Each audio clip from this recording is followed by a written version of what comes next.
नमस्कार विद्यार्थियों, कैसे हो आप सब। आप सबका स्वागत है हमारे YouTube channel online school paper के अंदर। आज मैं आपके लिए लेकर आया हूँ अर्धवार्षिक परीक्षा कक्षा 7 विषय विज्ञान का मॉडल पेपर, जो आपके होने वाले अर्धवार्षिक एग्जाम के लिए मोस्ट इंपोर्टेंट प्रश्न रहेंगे। ये विज्ञान के पेपर के लिए वरदान साबित होने वाले प्रश्न रहेंगे। तो आप सबसे निवेदन है कि वीडियो को पूरा देखें, हमारे वीडियो को शेयर करना है और चैनल को सब्सक्राइब करना है, ताकि आपको ऐसे पेपर हर विषय को मिलते रहे। चलो वीडियो शुरू करते हैं। निम्न प्रश्नों के उत्तर कोष्टक में लिखे, आगे जो प्रश्न दिए गए उनके उत्तर आपको कोष्टक में देने। पहला प्रश्न, प्रकाश संश्लेषण प्रक्रिया के लिए आवश्यक घटक नहीं है, यानी कौन सा घटक है वो प्रकाश संश्लेषण प्रक्रिया के लिए आवश्यक नहीं है। क्लोरोफिल, सूर्य का प्रकाश, जल, ऑक्सीजन। तो ऑप्शन नंबर 10 है ये ऑक्सीजन। ऑक्सीजन प्रकाश संश्लेषण प्रक्रिया के लिए आवश्यक नहीं है। अगला प्रश्न, एक कोशिकीय जीव है, यानी इनमें से कौन सा जीव है जिसमें एक कोशिका पाई जाती है। गाय, बकरी, अमीबा, खरगोश।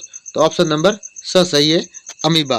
ये मोस्ट इंपोर्टेंट प्रश्न है, आपको याद कर लेना है और अपने दोस्तों को भी बताना है।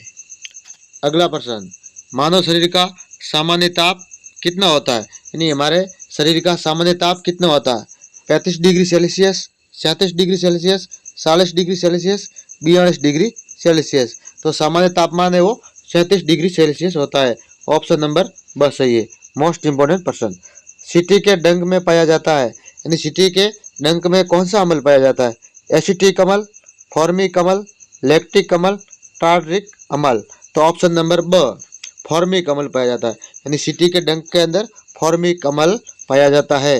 मोस्ट इंपोर्टेंट प्रश्न। अगला प्रश्न, फलों का पकना किस प्रकार का परिवर्तन है, यानी जब फल पक जाते हैं तो उसमें कौन सा परिवर्तन होता है। रासायनिक परिवर्तन, भौतिक परिवर्तन, रासायनिक एवं भौतिक परिवर्तन दोनों, या इनमें से कोई नहीं। तो फल पक जाता है तो उसमें रासायनिक परिवर्तन होता है। ऑप्शन नंबर अ सही है। वेरी वेरी इंपॉर्टेंट प्रश्न है, आपको याद कर लेना है और ऐसे प्रश्न आपको मिलते रहे उसके लिए आपको हमारे चैनल को सब्सक्राइब करना है।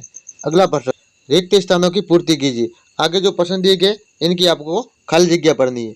ये मोस्ट इंपोर्टेंट प्रश्न है, आपको याद कर लेना है। सभी जीव सूक्ष्म इकाइयों के बने होते हैं, जिन्हें हम कोशिका कहते हैं। यानी सभी जीव है वो छोटी छोटी सेल इकाइयों से बने होते हैं, यानी कोशिकाओं से बने होते हैं। हृदय से रक्त का शरीर के सभी अंगों में परिवर्तन धमनियों द्वारा होता है, यानी हृदय से रक्त का परिवहन यानी पूरे शरीर के अंदर घूमना शरीर के किस अंग द्वारा होता है। तो हमारे अंदर जो धमनियां पाई जाती है उनके द्वारा होता है। माता पिता से संतति का जन्म लैंगिक जनन कहलाता है। कौन सा जनन, लैंगिक जनन। ये मोस्ट इंपोर्टेंट प्रश्न है, आपको याद कर लेना है। अगला प्रश्न, पालक में ऑक्सैलिक अम्ल पाया जाता है। पालक के अंदर कौन सा अम्ल पाया जाता है, ऑक्सैलिक। वेरी इंपॉर्टेंट प्रश्न है, आपको याद कर लेना है। अगली खाली जगह, यीस्ट अवायवीय रूप से श्वसन करते हैं। यीस्ट है वो अवायवीय रूप से श्वसन करते हैं, यानी श्वास लेते हैं। निम्न प्रश्नों के उत्तर लिखिए। निम्न प्रश्नों के उत्तर आपको देने, आगे जो प्रश्न दिए गए उनके आपको उत्तर देने। ये मोस्ट इंपोर्टेंट प्रश्न है, आपको याद कर लेना है, अपने दोस्तों को भी बताना है। अगला, पोषण किसे कहते हैं। पोषण सजीवों द्वारा भोजन ग्रहण करने एवं उसके उपयोग की विधि को पोषण कहते हैं।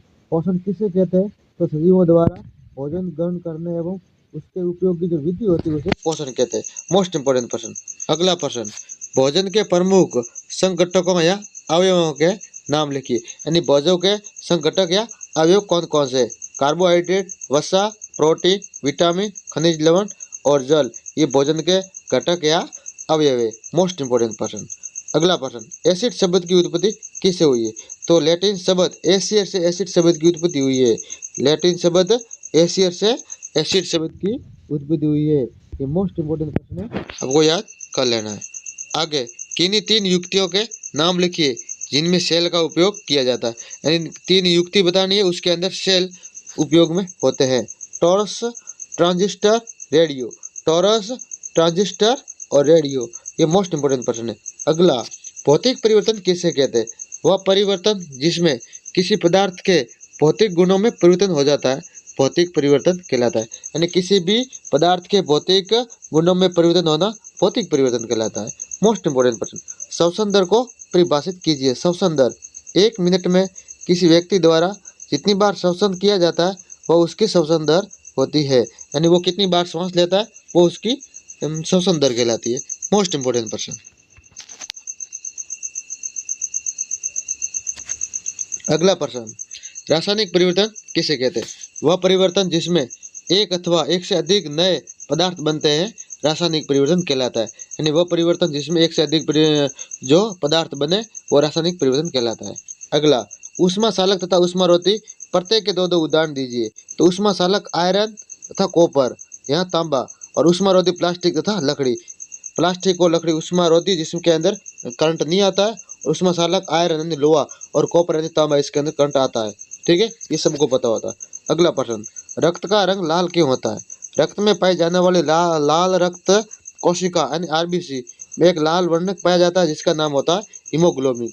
इस लाल वर्णक की उपस्थिति के कारण ही रक्त का रंग है वो लाल होता है। यानी रक्त के अंदर आरबीसी के कारण होता है, नहीं आरबीसी के अंदर क्या होता है? हीमोग्लोबिन पाया जाता है। तो इस रक्त के अंदर एक वर्णक पाया जाता है जिसका नाम हीमोग्लोबिन है, और हीमोग्लोबिन के कारण ही इसका रंग है वो लाल होता है। ठीक है, ये मोस्ट इंपोर्टेंट प्रश्न है, आपको याद कर लेना है, अपने दोस्तों को भी बताना है।